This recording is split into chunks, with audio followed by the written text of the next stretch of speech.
66 million years ago, something walked this Earth that we still don't completely understand. We've found its bones, we've studied its teeth, we can even read the healed injuries in its skeleton like pages of a life story. But even with all of that, this animal still unsettles us. Maybe because some part of us recognizes a predator when we see one. It started the way a lot of important discoveries do, with one person paying attention. A schoolteacher named Robert Gebhardt was walking the riverbanks outside eastern Saskatchewan when he noticed something unusual sticking out of the sandstone cliff. It was dark and curved, not a rock, a bone. He called the Royal Saskatchewan Museum. A team showed up within days. What they found wasn't just a bone or two, it was an entire skeleton, large and mostly intact, buried inside solid sandstone for 66 million years.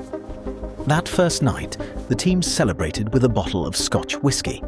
And from that night on, the biggest land predator ever discovered got nicknamed Scotty. The celebration didn't last long, though. The sandstone surrounding the bones was extremely hard. Getting Scotty out without damaging anything took almost 10 full years of careful work. 13 meters long, about the length of a school bus and a half. Just under 9,000 kilograms, that's nearly 10 tons, heavier than a full-grown African elephant. The largest meat-eating land animal confirmed by science. But in 2024, a new study using computer modeling suggested something even bigger might have existed. According to the research, the largest T-Rex that ever lived could have been 70% heavier and 25% longer than Scotty. That would put it closer to 15,000 kilograms and 15 meters long. So Scotty might not even be the biggest one that ever lived. He might just be the biggest one we've found so far. And that's a strange thought to sit with. One of the most useful things about Scotty's skeleton is how much it tells us about his actual life. Bones keep a record of injuries, illnesses, and healing. And by that record, Scotty had a hard life. Several of his ribs were broken and healed back together, the kind of damage scientists think came from fighting with other T-Rexes. His jaw had a serious infection, a bone abscess that would have caused him ongoing pain for years. There are bite marks on his bones that appear to have been made by an animal about his own size. He survived all of it. In 2026, researchers used a type of X-ray technology normally found in particle physics labs to look inside one of his fossilized ribs without cutting it open. What they found was remarkable: tiny preserved blood vessels, still showing the pattern of how the bone was healing when Scotty died. 66 million years ago, Saskatchewan looked nothing like it does today. It was a warm, flat floodplain at the edge of a large, shallow sea that ran right through the middle of North America. Herds of duck-billed dinosaurs called hadrosaurs moved through the vegetation. Triceratops grazed near the water. Ankylosaurs, heavily armored animals the size of small tanks, moved slowly across the mudflats. It was a dangerous world, and Scotty sat at the top of it. Scotty's body was built for one purpose. His bite force has been measured at up to 57,000 newtons, the strongest bite ever recorded for any land animal in history. He could crush bone the way you'd crunch a chip. His top speed was somewhere between 17 and 25 kilometers per hour, not particularly fast. But speed wasn't really the point. Once Scotty had identified a target, the outcome was usually already decided. When he made contact, it wasn't graceful. 9 tons of muscle and bone hitting a moving target at full stride. Less like a hunt, more like a force of nature. Scotty lived to at least 30 years old, which for a T-Rex is exceptional. Most of his species didn't make it past their teens. He survived decades of injuries, infections, and confrontations that should have killed him. He was, by every measure, one of the most successful predators that ever lived. And then one day, he died. Here's a question scientists and researchers have genuinely explored. What would happen if an animal like Scotty showed up in the modern world? What if it never died? Not as a thought experiment, as a real scenario. Using the actual measurements from his fossil record, what kind of damage could one animal do? What would it take to stop him? The numbers we use come directly from peer-reviewed research: 8,870 kilograms, 13 meters long, 4 meters tall at the hip, a bite force of over 57,000 newtons, able to detect large animals from over 1.5 kilometers away. He's not here to cause destruction on purpose, he's just an animal, doing what animals do.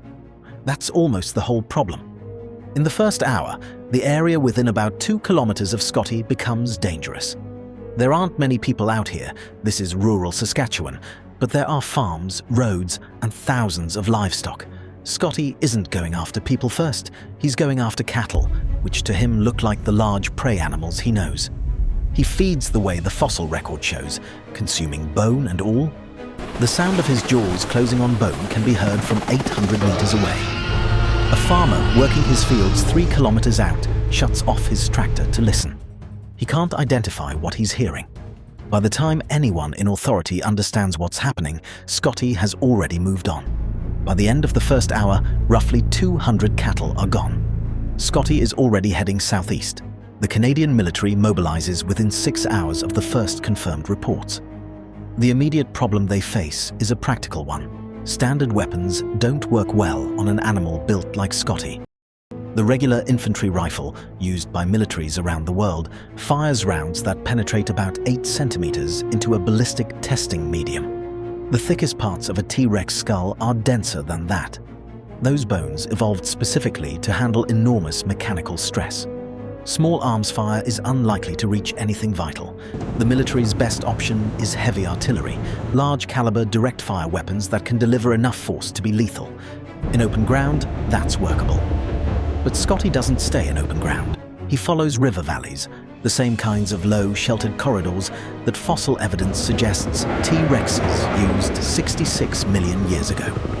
By day 3, Scotty is within 200 kilometers of Regina, a city of 230,000 people. The evacuation order has gone out, but not everyone has left.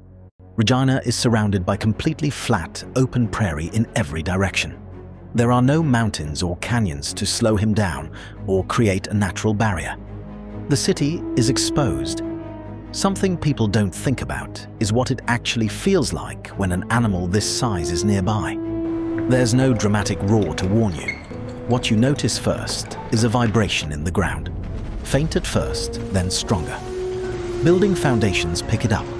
Car alarms start going off a few blocks before he arrives. A water main cracks from the ground movement alone, 2 blocks away from his path, before he's even reached that part of the city. He didn't strike it. He walked past it. Regular residential buildings in North America aren't built to handle the kind of concentrated weight Scotty puts on the ground with each step. The asphalt on roads cracks under his footfalls. The human death toll in this simulation stays in the hundreds rather than thousands. That's because modern evacuation systems, when they work properly, move large numbers of people quickly. And the military does eventually get the conditions it needs to use heavy weapons effectively, but stopping him comes at a significant cost. When researchers modeled the total damage, roads and buildings, lost farmland and livestock, the full cost of evacuating a major city, and the economic knock-on effects, the conservative estimate falls between $8 and $14 billion from one animal. And the military resources required to contain him are considerable. Roughly 2,000 personnel, multiple heavy artillery units, and coordination across 6 provinces, all focused on a single target. Today, we study him through glass, using some of the most advanced technology available. We've measured nearly everything measurable about him, and yet new questions keep turning up. The more we learn, the more we realize how much we still don't know.